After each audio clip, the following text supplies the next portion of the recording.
EP. ജയരാജന്റെ ആത്മകഥാ ബോംബിൽ ആടിയുലഞ്ഞ CPM.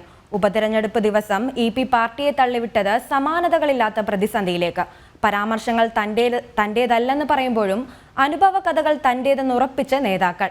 Police അന്വേഷണത്തിലെ കണ്ടെത്തലുകൾ തിരിച്ചടിയാകുമെന്നും CPMന് ആശങ്കയുണ്ട്. ഇ.പി. ജയരാജന്റെ ആത്മകഥാ പരാമർശങ്ങൾ പുറത്തു വന്നതോടെ ബ്രാഞ്ച് തലം മുതൽ പോളിറ്റ് ബ്യൂറോ വരെയുള്ള CPMന്റെ മുഴുവൻ നേതാക്കളും ഒരു നിമിഷം പകച്ചുപോയെന്നതാണ് യാഥാർത്ഥ്യം. നേതൃത്വവുമായി ഉരസലുണ്ടെങ്കിലും ഉപതെരഞ്ഞെടുപ്പ് ദിവസം തന്നെ ഇ.പിയുടേതായി ഇത്തരമൊരു പ്രഹരം പാർട്ടി പ്രതീക്ഷിച്ചിരുന്നില്ല. ആ പ്രഹരത്തിനുള്ള തിരിച്ചടി അതിഗൗരവമായിരിക്കുമെന്ന മുന്നറിയിപ്പ് ലഭിച്ചതോടെയാണ് പതറിയ വാക്കുകളും പരവശത നിറഞ്ഞ മുഖവുമായി ഇ.പി. ജയരാജൻ മാധ്യമങ്ങൾക്ക് മുന്നിലേക്ക് എത്തിയത്.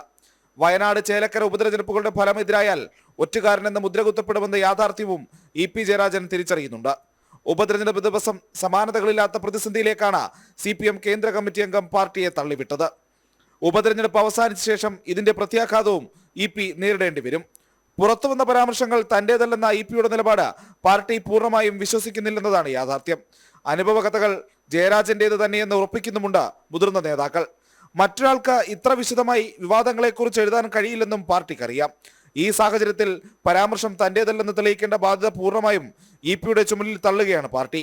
DC ബുക്സിനെതിരെ പോലീസിൽ പരാതി നൽകിപ്പിച്ചതും വക്കീൽ നോട്ടീസ് അയപ്പിച്ചതും ഇതിന്റെ ഭാഗമാണ്.